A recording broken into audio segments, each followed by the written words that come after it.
Shri K Babu Nenmara അങ്ങേക്ക് 8 minute സമയകൃത്യത പാലിക്കണം. Shri K Babu. 2025 Kerala ധനവിനിയോഗ ബില്ലിന് പിന്തുണയ്ക്കുന്നു. സർ, ഇവിടെ കേരളം ഇന്ന് നേരിടുന്ന മാരകവും അതിനേക്കാൾ വിവൽക്കരവുമായ ഒരു പ്രശ്നത്തെക്കുറിച്ച് ഇവിടെ സഭയ്ക്കകത്ത് പ്രതിപക്ഷവും ഭരണപക്ഷവും എന്ന ഭേദമില്ലാതെ തന്നെ ചർച്ച ചെയ്തു. സർ, അത് അംഗീകരിക്കപ്പെടുന്നതുമാണ്. സർ, അതേ രൂപത്തിൽ തന്നെയാണ് ഇന്ന് കേന്ദ്ര ഗവൺമെൻറ് ഈ കേരളത്തെ വളർച്ചയെ മുരടിപ്പിക്കുന്ന തരത്തിലേക്കുള്ള സാമ്പത്തികപരമായ ഉപരോധമാണ് ഏർപ്പെടുത്തുന്നത്. അക്കാര്യത്തിൽ ഈ കേരളത്തിലെ പ്രതിപക്ഷത്തിൻ്റെ നിലപാടെന്താ? രാഷ്ട്രീയ തിമിരം ബാധിച്ച കണ്ണുകളിലൂടെയല്ലേ ഈ കേരളത്തിലെ LDFിൻ്റെ മുന്നേറ്റത്തെ തടയാൻ അവരിവിടെ ശ്രമിച്ചുകൊണ്ടിരിക്കുന്നത്? സർ, ധനവിനിയോഗ ബില്ലിനെ കുറിച്ച് ചർച്ച ചെയ്യുമ്പോൾ ധനാഗമ മാർഗങ്ങളായ ഓരോന്നിനെയും ഇന്ന് കേന്ദ്ര ഗവൺമെൻറ് ഈ കേരളത്തോടുള്ള സാമ്പത്തിക ഉപരോധത്തിൻ്റെ ഭാഗമായി അടച്ചു വരികയാണ്. സർ, 10ാം ധനകാര്യ കമ്മീഷൻ അനുവദിച്ച സംഖ്യയിൽ നിന്നും 15ാം ധനകാര്യ കമ്മീഷനിലെത്തുമ്പോൾ 1.92% വെട്ടിക്കുറച്ചു. സർ, 7.5 വർഷത്തിനിടയിൽ ഈ കേരളത്തിന് ലഭിക്കേണ്ട 1,07,513.9 കോടി രൂപയാണ് കേരളത്തിന് ലഭിക്കേണ്ട സംഖ്യയിൽ വെട്ടിക്കുറച്ച്. സർ, അതിനപ്പുറമാണ് കേന്ദ്ര ഗവൺമെൻറ് കേരളത്തിന് അനുവദിക്കപ്പെട്ടിട്ടുള്ള സംഖ്യയിലെ വലിയ തോതിലുള്ള വെട്ടിക്കുറവാണ്. നെല്ല് സംഭരണത്തിൽ 770 കോടി രൂപയുണ്ട്, തരാൻ ബാക്കിയാണ്. സർ, 8,56,456 പേർക്ക് കേന്ദ്രം അനുവദിക്കുന്ന 200, 300, 500 രൂപ പ്രകാരമുള്ള പെൻഷൻ ഇനത്തിൽ 24.30 കോടി രൂപ വെച്ച് 2 മുതൽ 17 മാസത്തെ ബാക്കിയാണ്. സർ, NHM ജീവനക്കാരുടെ ശമ്പളവും അതുപോലെ തന്നെ ആശാ വർക്കർമാരുടെ ഇൻസെൻറ്റീവ് ഉൾപ്പെടെ കൊടുക്കേണ്ട സംഖ്യയിൽ 23-24 വർഷത്തിൽ ഒരു നയ പൈസ തന്നില്ല. സർ, കേരളത്തിലാണെങ്കിൽ അത്തരം പ്രതിസന്ധി ഉണ്ടായിട്ട് പോലും ഈ ആശാ വർക്കർമാരുടെ ഓണറേറിയം മറ്റ് ഇന്ത്യൻ സംസ്ഥാനങ്ങളെ അപേക്ഷിച്ച് 7,000 രൂപയാക്കി വർദ്ധിപ്പിക്കുകയും ഇൻസെൻറ്റീവ് ഉൾപ്പെടെ 13,200 രൂപ കൊടുക്കുന്നുണ്ട്. സാർ, ഭിന്നശേഷിക്കാരുടെ വിദ്യാഭ്യാസത്തിനായി ചെലവഴിക്കേണ്ട സമഗ്ര ശിക്ഷ കേരളം 963.12 കോടി തരണം. സാർ, PM ശ്രീയിൽ ഒപ്പിട്ടില്ലെന്നതിൻ്റെ പേരിൽ അതും മുടക്കി. സാർ, UGC ശമ്പള പരിഷ്കരണത്തിൻ്റെ ഭാഗമായി കേന്ദ്ര ഗവൺമെൻറ് പ്രഖ്യാപിച്ച ശമ്പളം മുഴുവൻ ഇവിടുത്തെ അധ്യാപകർക്ക് നൽകി. പക്ഷേ കേന്ദ്രം തരേണ്ട സംഖ്യ തരുന്നില്ല. സാർ, ഉച്ചഭക്ഷണത്തിൻ്റെ കേന്ദ്രാവിഷ്കൃത പദ്ധതിയിൽ ഈ കേരളത്തിന് അനുവദിക്കപ്പെടുന്ന സംഖ്യയിൽ പോലും വെട്ടിക്കുറവാണ്. സാർ, പക്ഷേ ഈ കേരളം അതുപോലെ തന്നെ നികുതി എടുത്തു നോക്കും. നികുതിയേതരവും കേന്ദ്ര പദ്ധതിയുടെ വിഹിതം UPക്ക് കൊടുക്കുന്നത് 2,55,172 കോടിയാണ്. ബീഹാറിന് 1,43,069.43 കോടിയാണ്. സാർ, കേരളത്തിന് 27,382 കോടി മാത്രമാണ്. സാർ, ഇത് അനീതിയല്ലേ? മഹാരാഷ്ട്രയ്ക്ക് ഈ കേരളത്തിലെ റെയിൽവേയുടെ വികസനം നോക്കണം. മഹാരാഷ്ട്രയ്ക്ക് 23,778 കോടി, ഉത്തർപ്രദേശിന് 19,858 കോടി. സാർ, ശരിയായ രൂപത്തിൽ ടിക്കറ്റ് എടുത്ത് യാത്ര ചെയ്യുന്ന ഈ കേരളത്തിലെ ജനതയ്ക്ക് 3,042 കോടി. എന്തൊരു അന്യായമാണ് സാർ! ആത്മാഭിമാനമുള്ള കേരളീയർ അർഹതപ്പെട്ട ചോദിച്ചാൽ എന്തെല്ലാം അനീതിയാണ് പറയുന്നത്. കേരളത്തിൽ നിന്നും കേന്ദ്രത്തിലേക്ക് പോയിട്ടുള്ള 2 അരമുറി മന്ത്രിമാരുണ്ട്. ഒന്ന് തൃശ്ശൂരിൽ നിന്നുള്ള സുരേഷ് ഗോപി, അദ്ദേഹമാണ് ബഡ്ജറ്റിൽ പണം ലഭിച്ചില്ലെന്ന് പറഞ്ഞ് ബഡ്ജറ്റിൽ പണം ലഭിച്ചില്ലെന്ന് പറഞ്ഞ് കേരളം നിലവിളിക്കുകയില്ല. എന്തു വേണമെന്ന് പറഞ്ഞ് പുലമ്പിയിട്ട് കാര്യമില്ല. തരുന്ന പണം ചെലവഴിച്ച് അടങ്ങി ഒതുങ്ങിയിരുന്നോളം. ഈ കേരളത്തിൻ്റെ ആത്മാഭിമാനത്തെയല്ല സാർ ചോദ്യം ചെയ്യുന്നത്, 3.5 കോടി മലയാളികളുടെ ആത്മാഭിമാനത്തെയാണ് സാർ ചോദ്യം ചെയ്യുന്നത്. അതുപോലെ തന്നെയാണ് മറ്റൊരു മന്ത്രിയുണ്ട്, കോട്ടയത്ത് നിന്നാണ്. അദ്ദേഹം പറയുന്നത് ഈ ബസ് സ്റ്റാൻഡുകളിലും റെയിൽവേ സ്റ്റേഷനിലും ഒക്കെ കാണുന്നത് പോലെ ഭിക്ഷപാത്രവുമായി വല്ലതും തരണേ എന്ന് കേന്ദ്ര ഗവൺമെൻറ്റിന് മുന്നിൽ എന്തുകൊണ്ട് നിങ്ങൾ ഒച്ചാനിച്ച് നിൽക്കുന്നില്ല?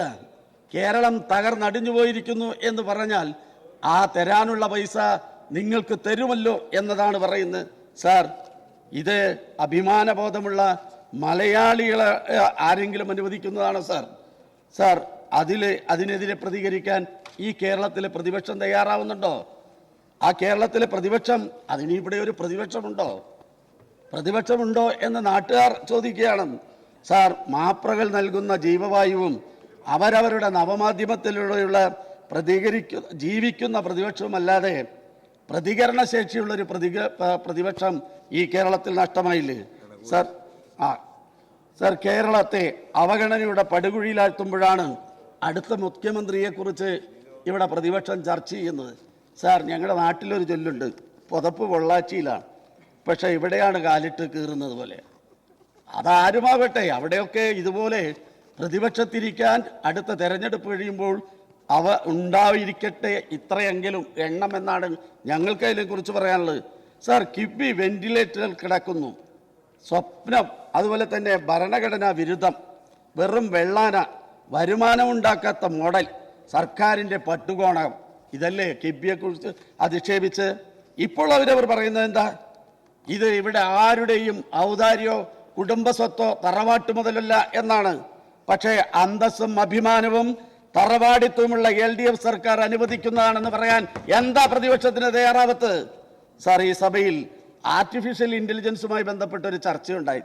ഞങ്ങളുടെ പ്രിയപ്പെട്ട പാർട്ടിയുടെ സംസ്ഥാന സെക്രട്ടറി പറഞ്ഞു എന്ന് പറഞ്ഞുകൊണ്ട്. സാർ, അന്ന് പരിണിതപ്രജ്ഞനായ PK ബഷീർ പറഞ്ഞത് കമ്മ്യൂണിസ്റ്റ് മാനിഫെസ്റ്റോ അത് കാലഹരണപ്പെട്ടു എന്നാ. അത് മനുഷ്യനാവണം ബഷീർ എല്ലാവരുടെ സഭയിൽ, എങ്കിൽ മാത്രമേ അത് നിങ്ങൾക്ക് മനസ്സിലാവൂ. സാർ, 2008 സാമ്പത്തിക തകർച്ചയുണ്ടായപ്പോൾ ലോക മുതലാളിത്ത രാജ്യങ്ങളുടെ ഭരണത്തലവന്മാർ അന്വേഷിച്ചത് ബഷീർ പറയുന്ന മറ്റു പ്രത്യയശാസ്ത്രമല്ല, അത് കമ്മ്യൂണിസ്റ്റ് മാനിഫെസ്റ്റോയാണ്. അത് മനസ്സിലാക്കാനുള്ള കഴിവ് നിങ്ങൾക്കുണ്ടാവണമെന്നാണ് എനിക്ക് അതിനാണ് മനുഷ്യനാവണം എന്ന് ഞങ്ങൾ പറയുന്നത്. സാർ, ഇവിടെ വ്യാവസായിക രംഗത്തൊരു വലിയ പുരോഗതിയാണ് ഉണ്ടായത്, ഒരു സംശയമില്ല. സാർ, ഏറ്റവും സമാധാനപരമായി വ്യവസായ അന്തരീക്ഷം സൃഷ്ടിച്ചെടുക്കുന്നതിൽ 15-ൽ നിന്ന് 1-ാം സ്ഥാനത്തെത്തിയത് ഈ കേരളമാണ്. സാർ, ഇപ്പോഴും UDF സൈനികളെ പോലെ വഴിമുടക്കുകയല്ലേ ചെയ്യുന്നത്? സാർ, കഴിഞ്ഞ സഭയ്ക്കകത്ത് ചർച്ച ചെയ്യുമ്പോൾ മാത്യു കുഴൽനാടൻ അദ്ദേഹം ഇവിടെ പറയുകയാണ്, എന്താ പറഞ്ഞത്? ഇത് ആസ്പിരേഷനാണ്, അതൊരു ഇൻസ്പിരേഷൻ അല്ല എന്ന്. അദ്ദേഹത്തിൻ്റെ ആസ്പിരേഷൻ സർട്ടിഫിക്കറ്റ് കേരളത്തിൻ്റെ വികസന മുന്നേറ്റത്തിന് ആവശ്യമില്ല. അതാണ് എറണാകുളത്ത് വെച്ചിരുന്ന ഇൻവെസ്റ്റ്മെന്റ് മീറ്റ്. 1,52,000 കോടി രൂപയാണ് ഈ കേരളത്തിൻ്റെ വികസന സാധ്യതകൾ ഉപയോഗപ്പെടുത്തിക്കൊണ്ട് ലോകത്തിൻ്റെ വിവിധ കോണുകളിലുള്ള വ്യവസായികൾ ഈ കേരളത്തിലേക്ക് വരുന്നത് എന്നതിൽ ഞങ്ങൾ സന്തോഷിക്കുകയാണ്. സാർ, ഇത് ഇപ്പോഴല്ല, എത്രയോ കാലം മുൻപ് തന്നെ ഈ സഭയിൽ അംഗമായിരുന്ന ശ്രീ P. സീതി ഹാജി നിയമസഭാ പ്രസംഗത്തിൽ ഒരു വാചകം പറയുന്നുണ്ട്. അത് മനസ്സിലാകണമെങ്കിൽ മലയാള മനോരമ പ്രസിദ്ധീകരിച്ച സീതി ഹാജി നിലപാടുകളുടെ നേതാവ് എന്ന പുസ്തകത്തിലെ 96-ാം പേജിൽ പറഞ്ഞ് അവസാനിപ്പിക്കാം. 96-ാം പേജ് ഒന്ന് പരിശോധിക്കണം.